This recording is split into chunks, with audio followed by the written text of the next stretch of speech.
Welcome to Inside the Castle, the podcast that goes behind castle doors to have real conversations with real people about solving the nation's toughest challenges. I'm one of your hosts today, Angela Fryermuth. And I'm Courtney Emmerich. Today we have three guests helping us celebrate Women's History Month. With us today are Major General Diana Holland, Mississippi Valley Division Commander, Miss Stacey Brown, Chief Programs Integration Division, and Ms. Tamara Cameron, Chief Operations Division, St. Paul District. Thank you for joining us here today.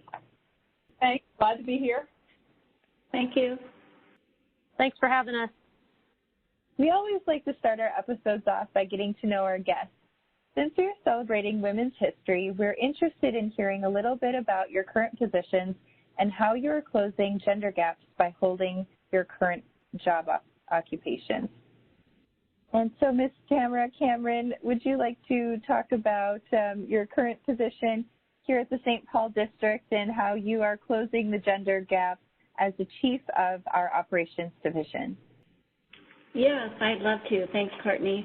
Yeah, I'm the Chief of the Operations Division here in St. Paul District. I've been in that position about a year now, and I am actually the first woman in the position in St. Paul District.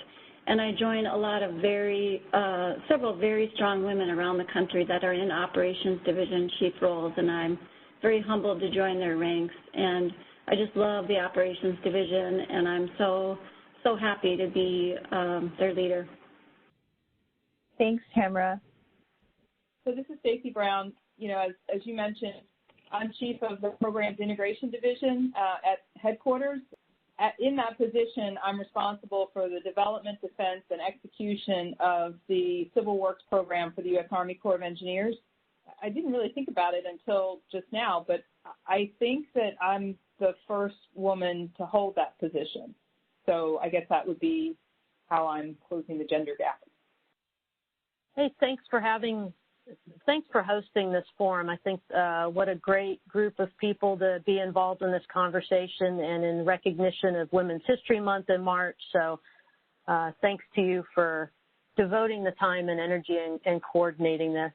So I'm Major General Diana Holland. I command the Mississippi Valley Division, and I'm dual-hatted. It's a unique position in that I'm dual-hatted as president of the Mississippi River Commission, which is for those that don't know what that is, it's a slightly different body that two different roles that I play depending on which hat I'm wearing. But the Mississippi River Commission has the unique opportunity to engage with the administration and Congress on matters of the Mississippi River and its tributaries in a direct way and in ways that USACE can't always do so. So it's great to be a part of both of those.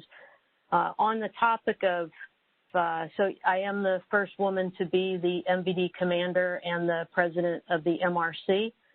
I appreciate that opportunity because it gives me not just the chance to influence and make a difference internally to the Corps of Engineers, but as the president of the Mississippi River Commission, an opportunity to engage with people outside of the Corps who may not appreciate how many women are in USACE making a difference every day. Thank you all for your responses, and thanks for your leadership and your commitment to helping USACE become more diversified. I want to flip back to our childhood, if we could, and we all dream when we're children, right? What did you want to be when you grew up? While you're thinking of that, as you thought of these options for careers or occupations, did any of them seem close to you as a young woman? Thanks for that question. So when I was little, I liked to read a lot, and so, I would pretty much devour books. And I had talked to my mom, and, she had asked me, what do you want to be when you grow up? And I said, I want to be the person that decides, whether a book gets published. And she explained to me that that's pretty much starting at the top, so that wasn't likely to happen. She also worked for the U.S. Army Corps of Engineers, and she knew that I liked math and science, so she suggested that maybe I look at engineering. She was actually a bit of a trendsetter herself. She was the first African-American chief of the recruitment and placement office in Baltimore district. And so she hired a lot of civil engineers and engineers. And so she suggested that. I followed her suggestion, and here I am today. Now, I didn't give up completely on my dream. I like to read a lot. And also, when I went to college, I, in addition to getting my Bachelor of Science in Civil Engineering, I also got a Bachelor of Arts in English, which isn't a typical combination for engineers. So, I used to joke that, I could speak and I could write even though I was an engineer.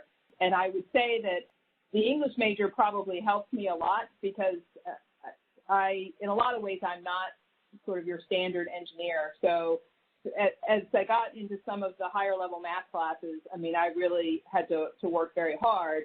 And so it was nice to have those English classes to fall back on and to help round me out from both a GPA perspective and a perspective as an individual and a person. Yeah, that's a great question. I grew up on a horse farm, and so I wanted to be a horse trainer. That's what I wanted to do.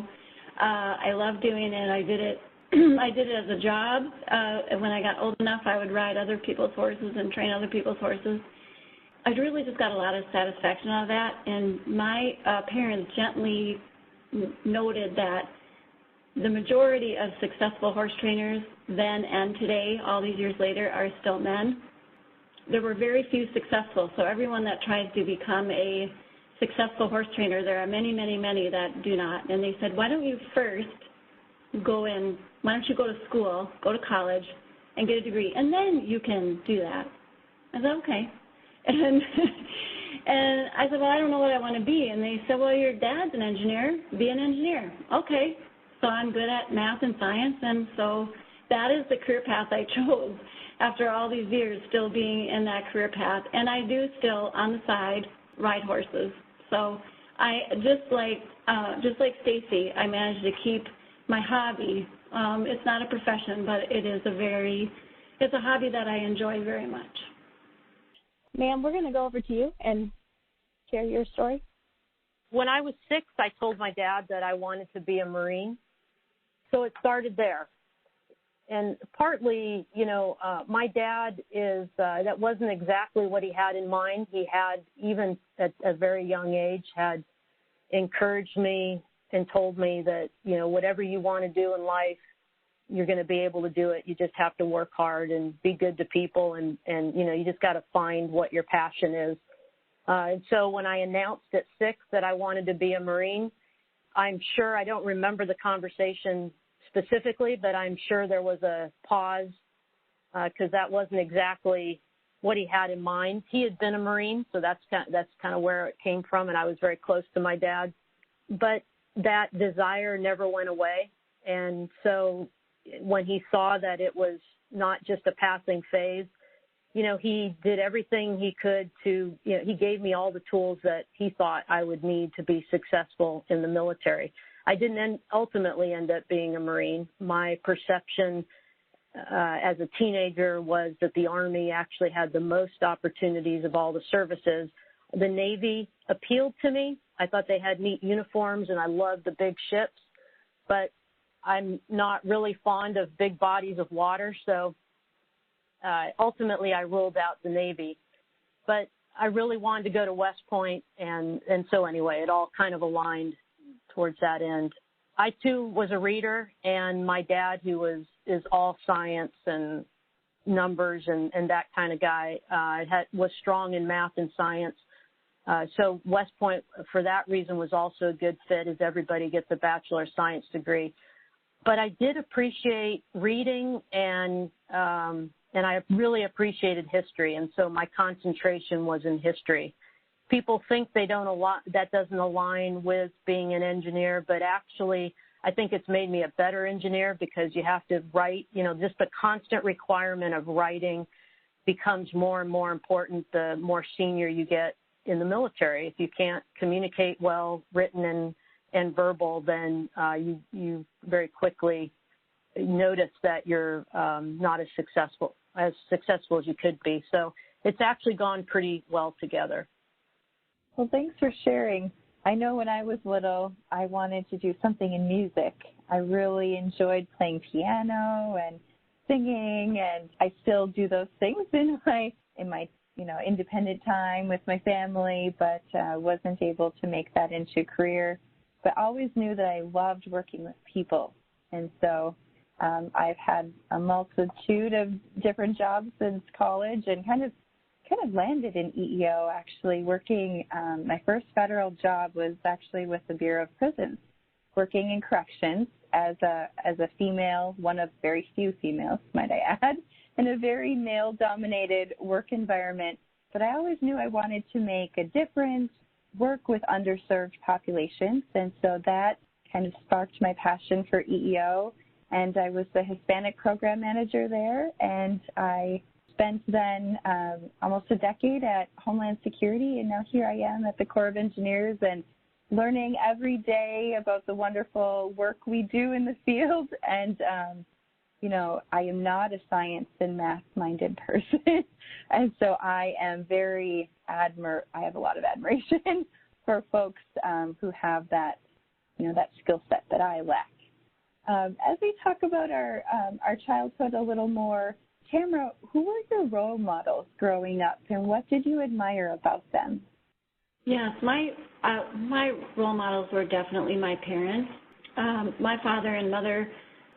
My father was a very active and athletic man. He was a ceramics engineer. He was the plant engineer, and he enjoyed riding horses with my mother. And my mother did not go to college, and she planned to be a stay-at-home with my mom, with my sister and me. Well, that all changed when my father had a series of strokes, and he ended up with a disability retirement at a very young age. My mother and father switched roles. My mom went to work full-time to support our family, and my father became a stay-at-home dad who took care of the farm and with help from my sister and me. With no boys in the family, we learned to do everything with him. He raised us to believe that we could do or be anything we wanted. I really admire how my father overcame the adversity of his disability, losing his livelihood at such a young age and dealing with harsh judgments by others, because he could walk and drive, but he had balance issues walking, and his speech remained slightly slurred, and with some paralysis in his face, and just enough for people, strangers, to think that he was either drunk or stoned. And this was very hard on him, and yet he was so incredibly kind and thoughtful. And though he suffered from depression, he was always there for me and my sister. And I admire my mother. She went back to work as a secretary at 3M, and she advanced into a position as a lab tech there. And she worked with a bunch of brilliant men, and she did not let it intimidate her. She worked right alongside them. I'm really proud of both my mother and father for the turns that they took in their life and the way that they overcame it, and they taught me a really good lesson about overcoming adversity. Yeah, similar to Tamara, my parents were my role models. Neither of my parents went to college. They were really successful in terms of, being able to provide a livelihood, and me with a private school education and then going to college. My father was a very successful car salesman, and he actually only completed the 11th grade. But one of the things he taught me, he more than made up for his lack of formal education through his work ethic and his determination. And I think that those are qualities that he instilled in me, and certainly have shaped the way I look at other folks. A lot of times people like to see, formal education, and I always feel like, I'd rather have somebody with maybe not all the aptitude in the world, but a really great attitude, because if you've got a really good attitude and you're willing to work hard, what I learned from him is that you can certainly succeed. And then, like I said, my mother, she started working for the United States Army in 1944 as a GS2 secretary. She basically worked her way up through a series of positions as a typist. And again, it was really her work ethic, her determination, her thoroughness and attention to detail that got her promoted to a supervisory position. And then, as I said, she didn't attend college, but she retired from the Corps of Engineers as a chief of recruitment and placement for Baltimore District, which was a GS-12 position, and she was the first African-American employee in the personnel office and the first African-American supervisor. She really taught me, the importance of, perseverance and, really working hard, not giving up, and not letting other people sort of define you and tell you what you can and can't do. Those things have really served me well throughout my career. My parents were my role models, and I feel like I learned a lot from them. So I have, from my childhood, I would identify two role models from those early years. One I've already mentioned, which is my dad. Very close to my dad. I picked up on a lot of his behaviors, a lot of his thinking. I was an only child, so I got all the attention, for good or for bad, I guess. He was a huge influence in my life, and the idea that nothing was going to stand in my way. I lived in the greatest country of the world, and that anything was possible. And again, you just have to work hard. He definitely, when I thought that I had achieved something and maybe I could then stop and move on to something else, he really instilled in me, don't be satisfied with where you're at. Always be looking for that next step. So he would, pat me on the back and then say, so, what are you going to do to move to the next level, or whatever it was. And at the time, I would get a little frustrated about that and aggravated with him. But as I look back on it, that was a gift to instill that in me, and has definitely served me well in my career. Like I did also learn from him providing tools to people to be successful. I mentioned that, he certainly, without meaning to, inspired me to be in the military.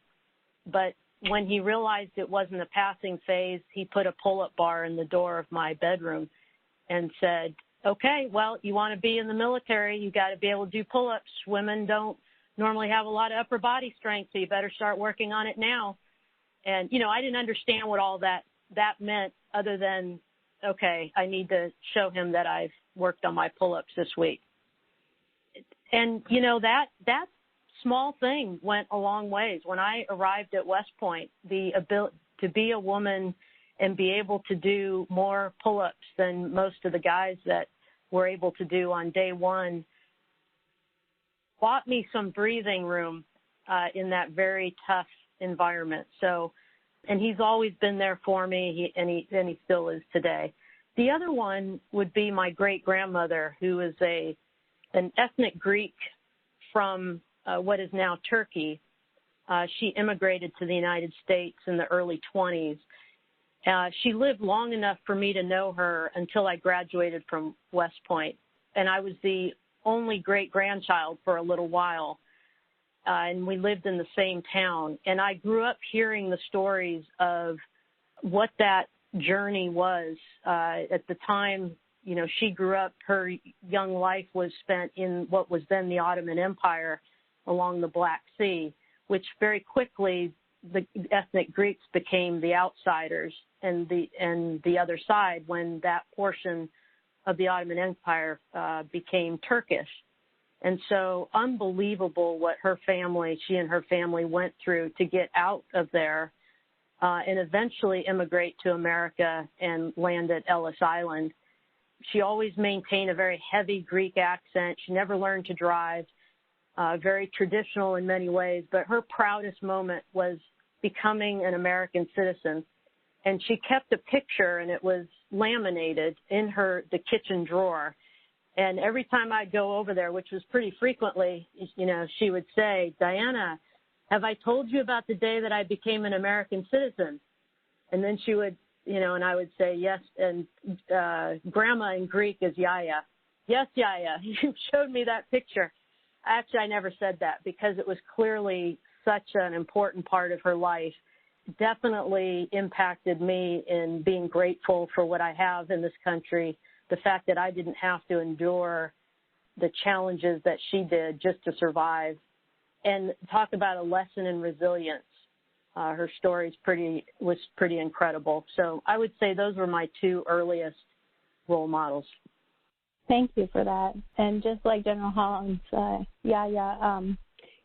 think we are shaped by our experiences, right? Everybody comes from a different background. We experience different things. And so I want to ask you, what world or national events have significantly influenced your life? And so, General Holland, we'll go back to you for this one. The most obvious one that comes to mind is 9/11.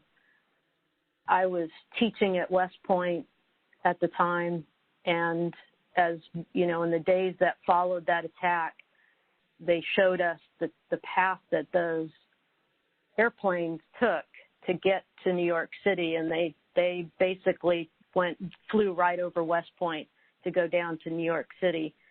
It was certainly a huge moment for all of us in the military, because we knew our lives were about to change significantly.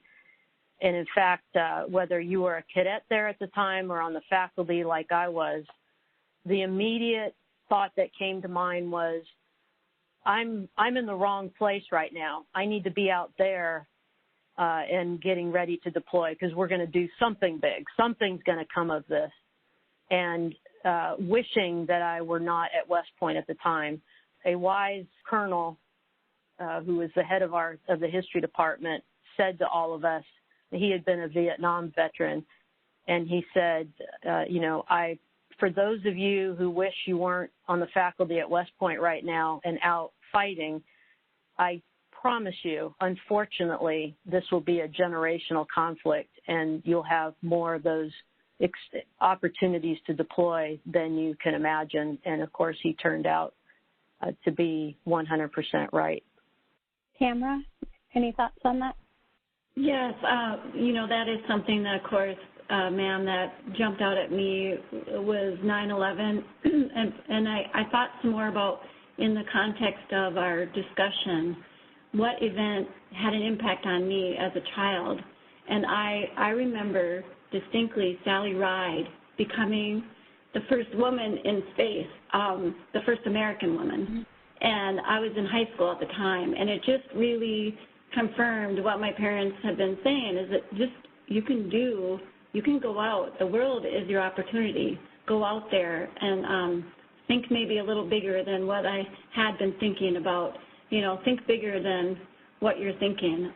And so that truly told me that anything is possible, and as Ms. Brown said, with hard work and determination and resilience, you can get there. Well, thank you for your responses. Does anybody have a memory from your first job or something that happened to you early in your career that inspired you to reach for the stars and go for your dreams? I just have a little something to share about my first job out of college. I was bound and determined to get out of the Minnesota weather. It's more true today than ever. And I was bound and determined I was going to go to California and work in California. So I got a job with the Navy Civil Engineering Lab in Port Hueneme, California, and I was so excited.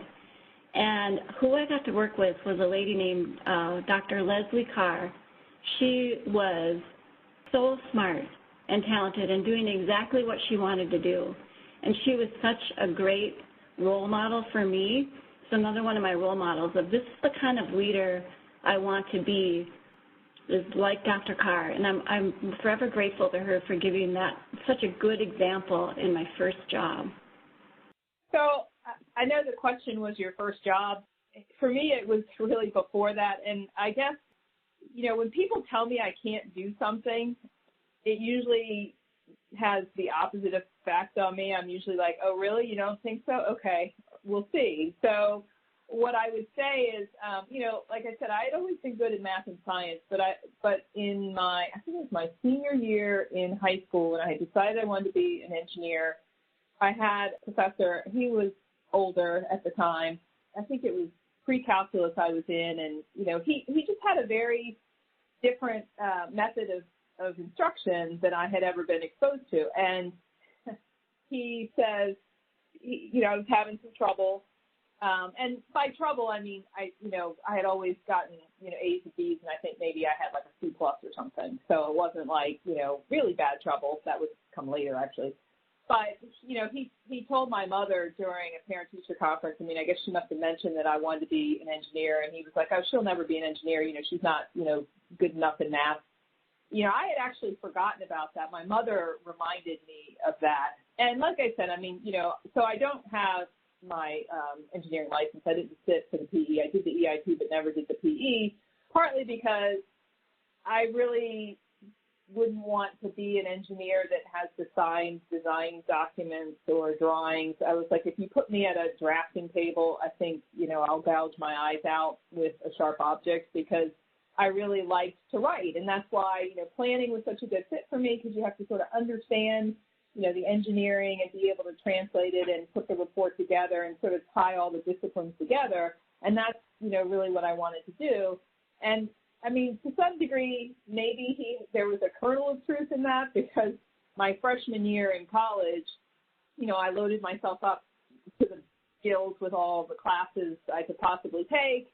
And like I said, I'd always gotten A's and B's, so I thought, oh, yeah, this won't be a big deal. And then at the end of the first semester, I think I had like a 1.4, and I was like, what? That's not going to work. And so then, I sort of found my stride, and I'm an only child, as General Holland is, so I'm glad to hear that. It was the first time I was really away from home and away from my parents. Like, I remember them leaving Parents' Weekend and, me, like, standing there bawling like, I had just become an orphan or something. And so by the end of the next semester, I had doubled my CUNA. It was like a 2.4, but it really proved to me that, I mean, I could do it, but I had to sort of stretch things out. But, it was really, I think in the back of my mind, I was always like, okay, so he told me that I can't do this. And so, that just isn't going to work. And that was my motivation. And it wasn't my first job, but certainly something formative.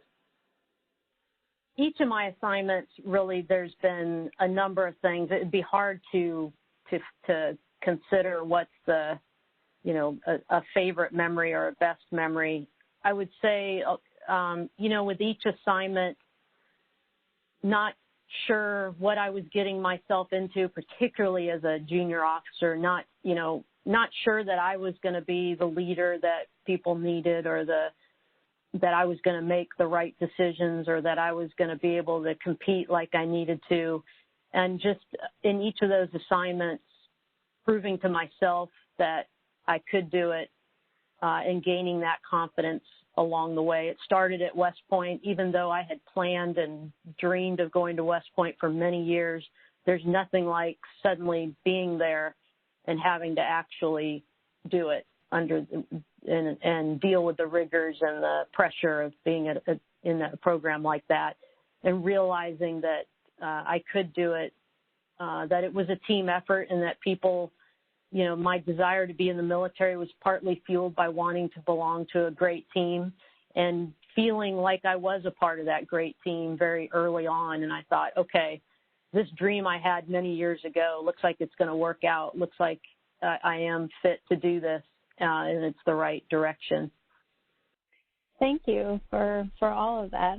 As we're talking about memories of our careers and inspiring moments, I'm sure that we've had obstacles along the way. Are there obstacles that stick out that you wish you didn't have to encounter, but were put up maybe because of your gender or your race or anything like that?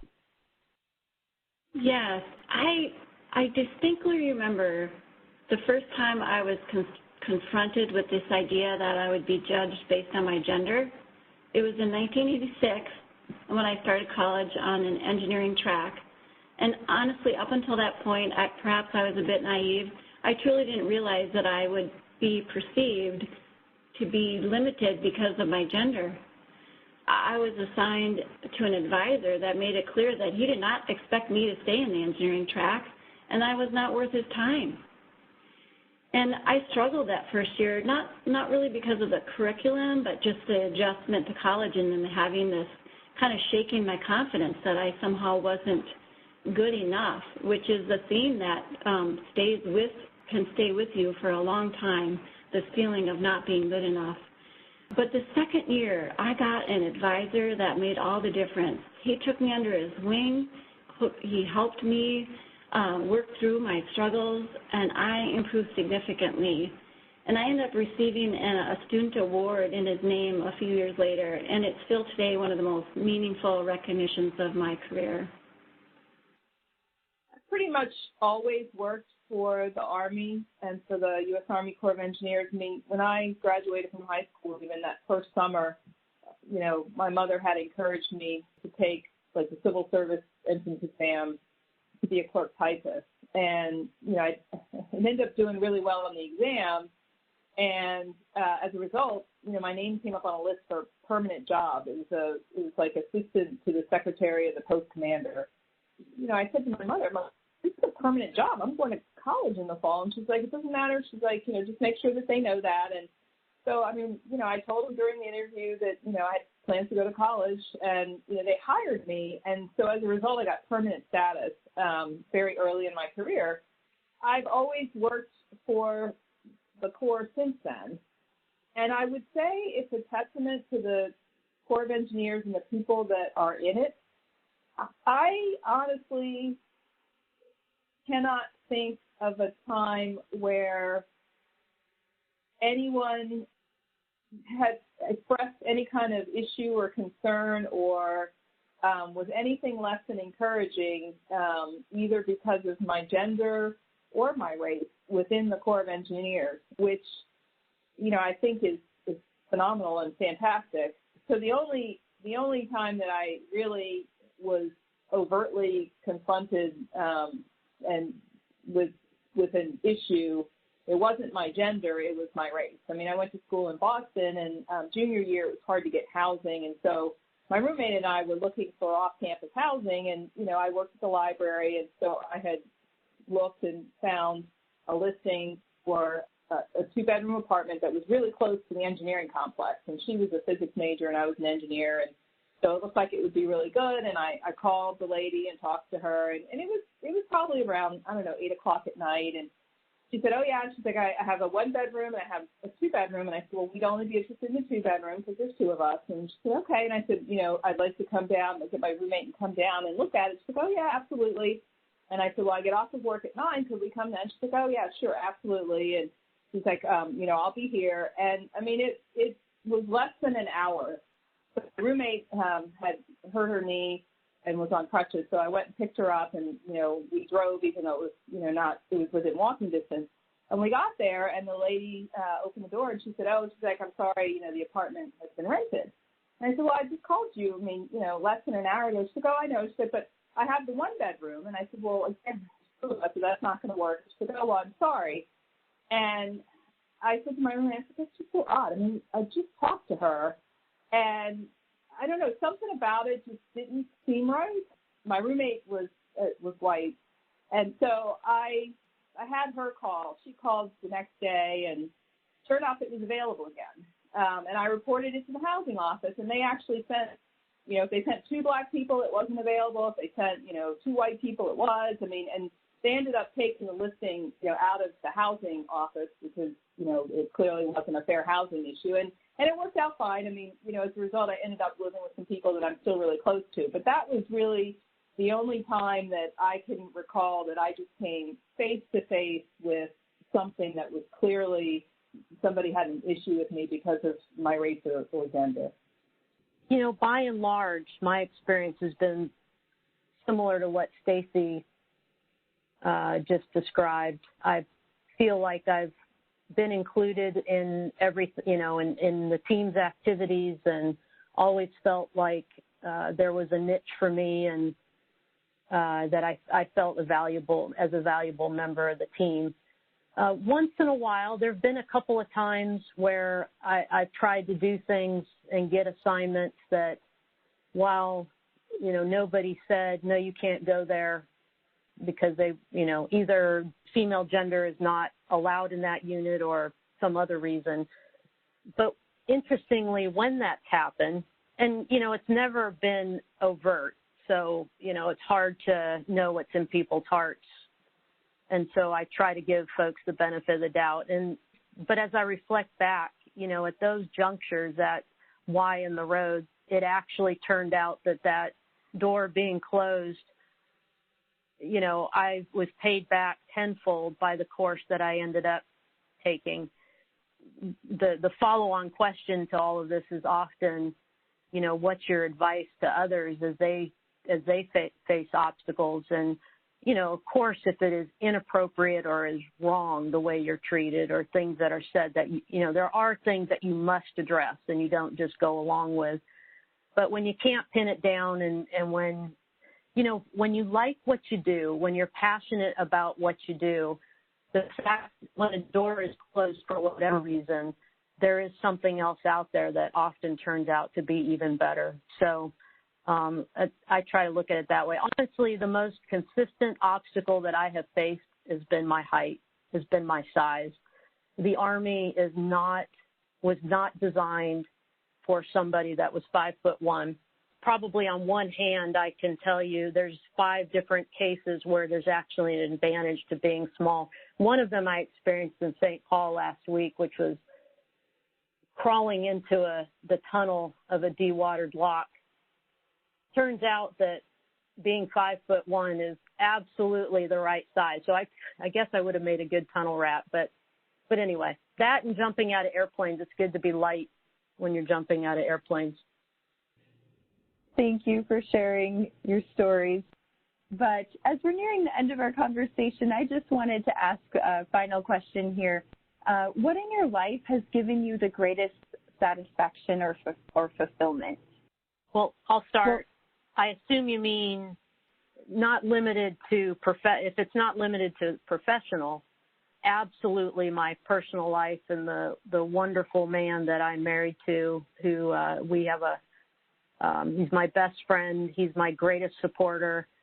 When I don't have confidence and I wonder what the heck the Army was thinking when I'm going to go, whatever it is I'm about to do, he always has had more faith in me than I did. And I so much appreciate that. And his support of me has given me the opportunity to have this amazing career and serve the way that I do and have a lot of sense of fulfillment and satisfaction.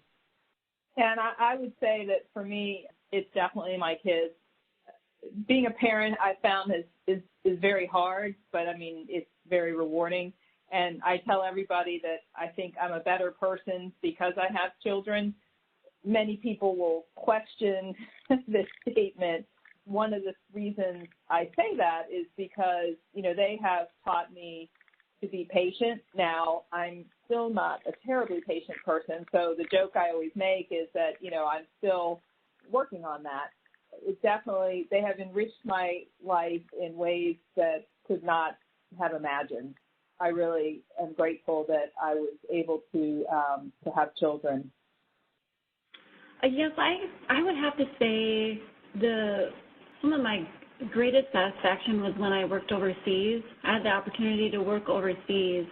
It was my first major leadership role, and I had a group that had a lot of issues, and we worked through them, and we ended up in a much better place than when we started, and this was from 1998 to 2000, and I also happened to get a master's degree in that time and also have my son.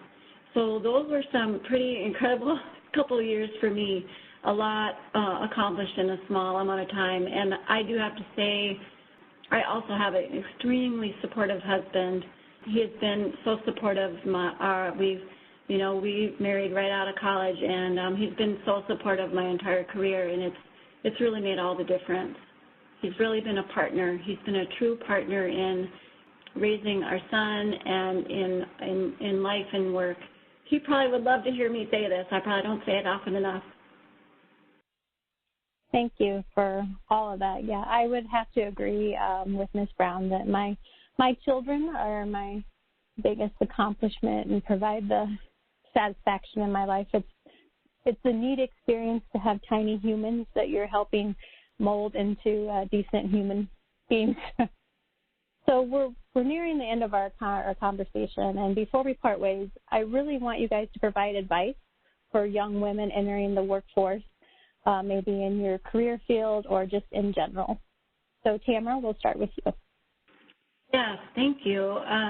Of course, my first thought is a typical thought, well, who am I to give advice, right? Oh, there's people who can give much better advice than I. But I can at least speak from my experience and what I think is definitely helpful. And the first thing I'd say is there is a world of opportunity out there, and give some thought to what you really want to do. Pursue the responsibility, not necessarily the grade, in a field that you truly enjoy. Have a long-term plan for your career and adjust as you go. It's interesting, the comment about where do you see yourself in 5 years. Give some thought to diversifying your experience through developmental assignments, and ask for help from those that have a career that you'd like to have. I have asked for so much help over the years. I've not had any pride. I've been no pride, just help me. I will take your help. Think about the quality of your experience. For example, do you have 5 years of experience, or do you have that same 1 year of experience repeated 5 times? Think about the experience that you are gaining in your career. And make the time and effort to obtain the necessary advanced education or credentials needed to excel in the position you'd like to hold. It does take some sacrifice. Be willing to take risks and get out of your comfort zone. If you wait until you think you're ready, you might be waiting a long time. I pushed myself out of my comfort zone and taken risks, and for the most part, they have paid off, and even when they didn't, they were a great learning experience. I can't leave without really just acknowledging some of the people that have had a huge impact on my career and express thanks to them. So I just want to mention early on in my career there were some incredible women, Dr. Leslie Carr, Gail Pringle, Camille DeStaffney. I know those people don't necessarily mean anything, but they meant a lot to me, and I have to give homage to them. And more recently, the ops chiefs in St. Paul District for their support, Bruce Bolden and Kevin Baumgard, the ones that came from before me and mentored me so well. And General Holland or Ms. Brown? I would say find what you enjoy, find what you're passionate about, and it doesn't necessarily, it doesn't mean you have to go to college. It doesn't mean you have to follow a specific path. But whether you figure it out at 6 years old or you figure it out at 36 years old, just be on the lookout for that thing that inspires you, and if it is work in a professional career, that when you go to work, it doesn't feel like work. You just enjoy it so much you do it for free. That it's just amazing that you just don't see the obstacles when you enjoy it that much. Anyway, follow your heart. And I think there's definitely some nuggets of both of those things. The one thing that I feel like I did not do well in my career was take time to, pursue those credentials, as Tamara mentioned, and General Holland's advice is, what I frequently tell my kids is if you find something that you like to do, then, you won't mind spending hours and hours doing it. The other thing that I always tell my kids is I cannot overstate the need to be persistent, and resilience is hugely important. I have made lots of plans in my life. My life has definitely not gone according to my plan. Back to General Holland's point, I think a lot of times when things have not worked out the way I had planned for them to, frequently when I look back from a vantage point of, once you get past whatever disappointment you have, I generally feel like, wow, that didn't go the way I had planned, but it worked out, for the best. So I think just being flexible, being adaptable, being resilient, and, always have a plan B. It's good to be persistent and try to pursue something, but, there are times when you just can't necessarily get there the way you had planned, and sometimes you've got to go, sideways or backwards to go forward. And so just really keeping an eye on where you want to be and having that sort of as your North Star, but don't necessarily get fixated on a particular path to get there. Allow yourself some flexibility so you can react when things happen and knock you off the path that you had planned to take to get there, but don't give up on the overall dream or goal. Thank you, Ms. Brown, General Holland, and Tamara for sharing all of your experiences. I've really enjoyed hearing your stories and your insights and your personal and work experiences that have brought each of you to the inspiring female leaders that you are here at the Corps. I can't not mention Meg Gaffney-Smith, our Deputy Chief of Ops and Headquarters. She's been an incredible force and been so supportive. I just needed to express thanks to her as well. Thank you all for joining us today for this edition of Inside the Castle. We appreciate you and your insights. To our listeners, we want to hear from you. What topics are important to you and people you are interested in hearing from. Until next time, be safe, be innovative, and be revolutionary. To provide your feedback, email us at cw.infrastructure.team@usace.army.mil. Stay tuned for additional Inside the Castle podcasts as we explore life inside the Corps and revolutionize civil works together.